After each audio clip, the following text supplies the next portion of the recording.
Hello everybody. I know this is not scheduled or anything live, but I wanted to do this live to review this cane slicer.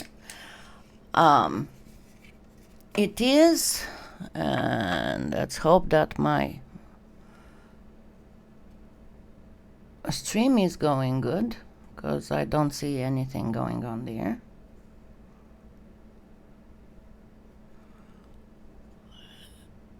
As always, there have to be issues with YouTube.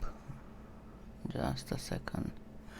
Let me try and see it on a regular page, because maybe it's better.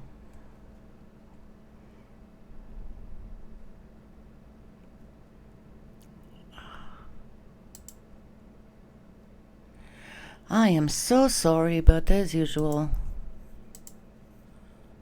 YouTube has to have some issues.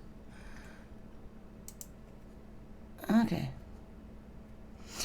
Thank you, Nunya. I hope you can see what I'm doing and hear me and everything. Okay, it seems like it's a little bit better. So I got these cane slicers. They are from Etsy. They are from a store that's called Clay Lady Down Under. And I posted the links to everything. Hi, Milie. Hi, Heidi. And I said Nunya. And she was very cute. She sent me also these little... she has a whole bunch of 3D cutters.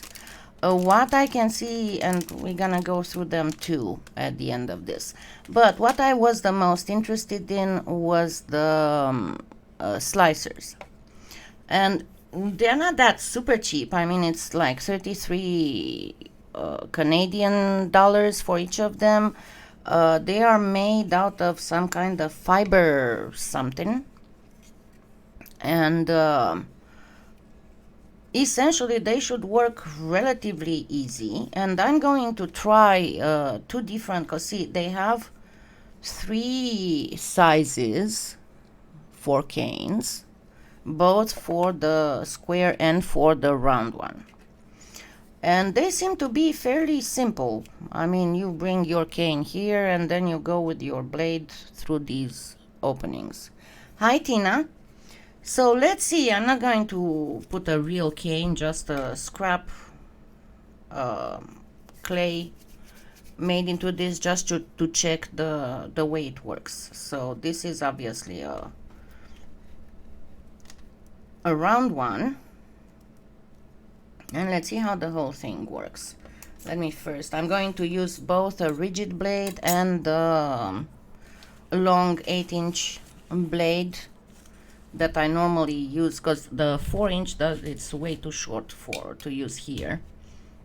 But this is the super fine. I'm good, thank you, Tina. So let's first get I still need to get, let's put it in here. Well, I want to try all of the sides. So let's see how that works with the rigid blade.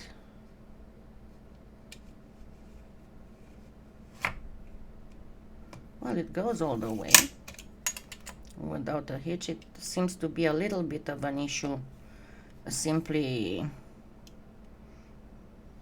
finding these. And I don't know, the thing is that it seems like it might be a little bit of an issue figuring out the thickness of your slices, because theoretically you can only do measured. It would be a good idea, I would think, to make several of these, you know, so you can have, probably it might get too thin if you do that, but definitely you can do this thickness once you fix your cane.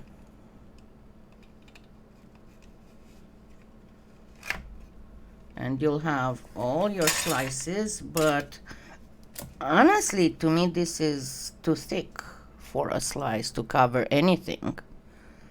So I don't know if it would be possible to make this cut closer to the end in order to get better slices, or maybe, you know, it would be a good idea to have one thickness on one end and another thickness to the other end.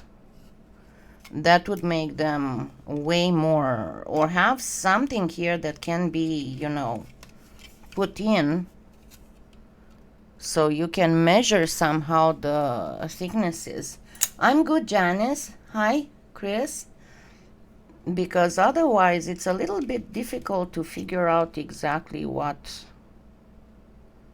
to make sure that all your slices are the same thickness, you know. This is textured, so the thing is that, let me see, it makes it not move up and down much, I hope. But let me try and get several slices and try and get them at the same thickness and see how that works. And I said I was going to try this one as well.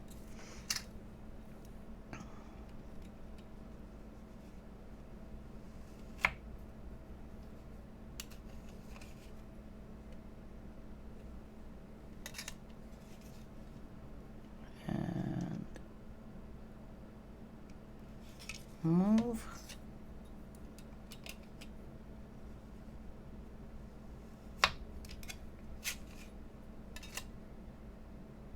Yeah, that's the only problem that I would see with this.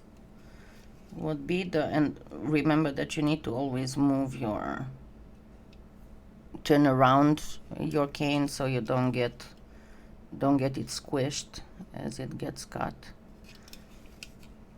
So yeah, the only issue that I have with this, it seems to look very nicely compared to other makeshift cane slicers I tried. And believe me, I didn't even want to come and make videos about or reviews about them because they were, yeah, I think it is 3D printed. But definitely that's my issue with it. There is no way to be able to get your slices to be the same thickness, you know.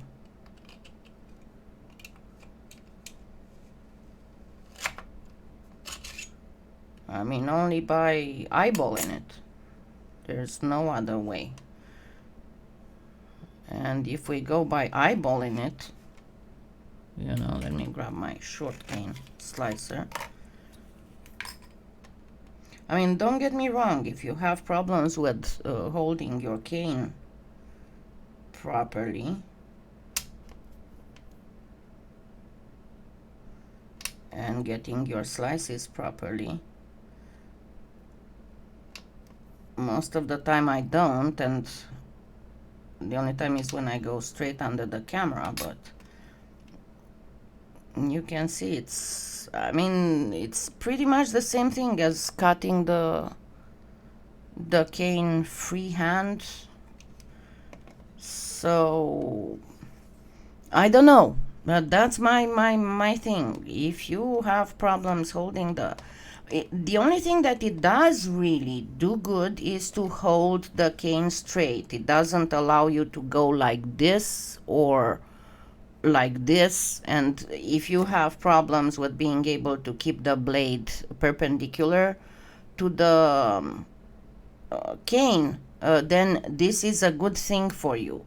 But if you're already quite okay with slicing canes properly, it's not really, I don't see personally,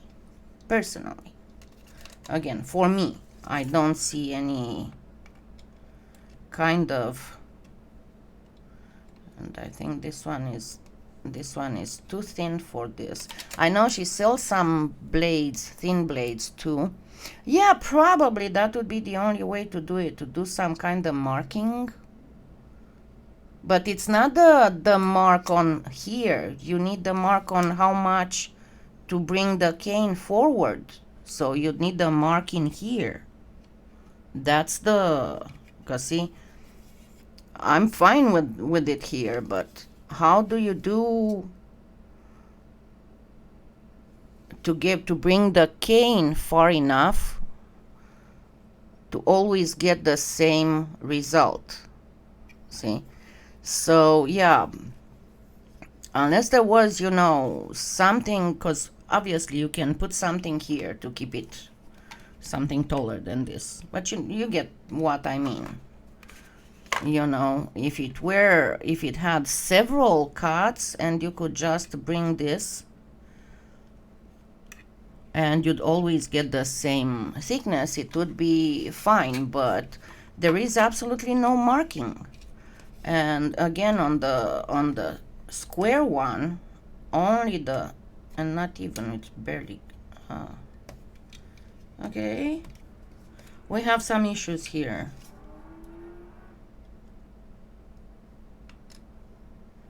Yeah, this one doesn't go in, and this is the thinnest blade I have. Might not be all the way cut, and I think it is not all the way cut by what I can see in here. There's some, let me try and focus this so you can see. I think it's not cut all the way.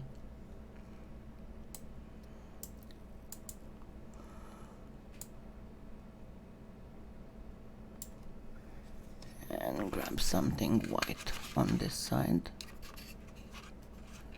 How do I go?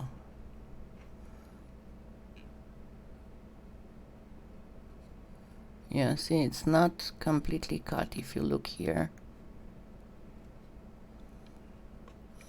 It's kind of hard to show. But I see some strands in here. There we go. See?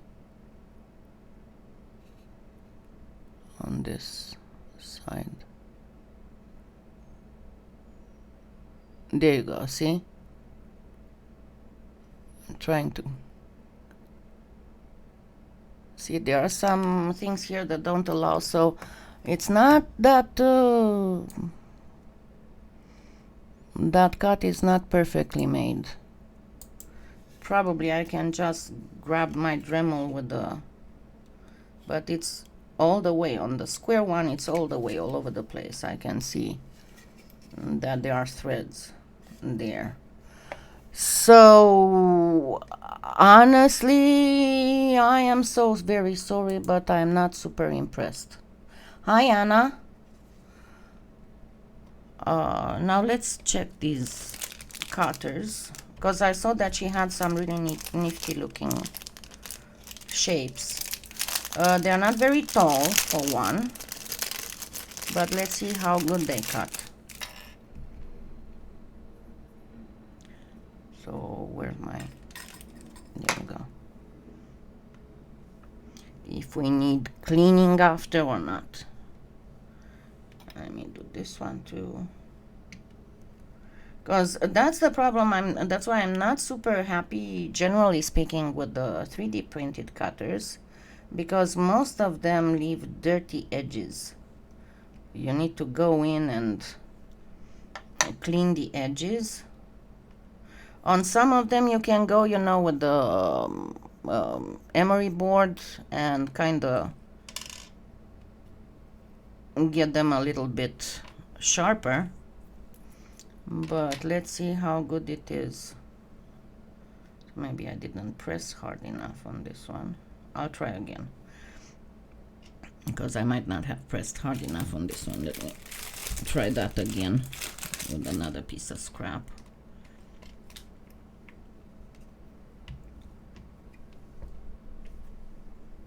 Because it looks like they leave relatively good edges. No, they don't. It's still fairly cleanable. Let me get it focused.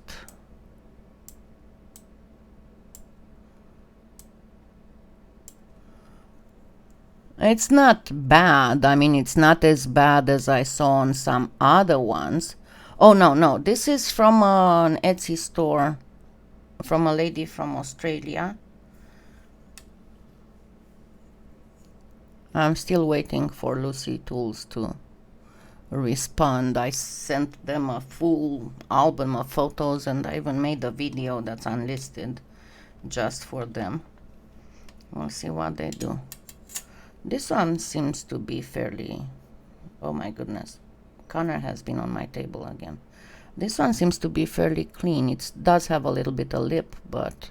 So yeah, I guess I'm gonna be very honest with you. These are the best quality 3D printed cutters that I've seen to date.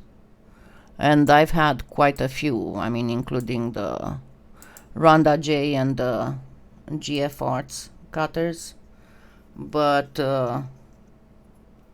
these look really, really well made and much sharper, even if they are not very tall. And this one actually does have a little bit, you can see it does have a little bit of plastic fiber on it. Probably that's why it doesn't cut as good. But these other two cut. So yeah, I'm actually might get some cutters from her, because as I said, she has really, really nice cutters. I'm gonna put real quick the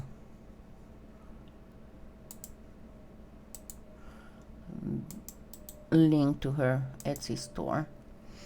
But when it comes to the clay slicers, they would be a really good idea with the improvements that I talked about. I mean, either bring this closer, and as I said, maybe make one here that's thinner and one here that's a little bit thicker. No, they are not. That's someone else. I mean, I think so. I don't know. It's Clay Lady Down Under, so I don't think it's Samantha. But as I said, maybe make 1 millimeter here and 2 millimeters here. That would give you good choice.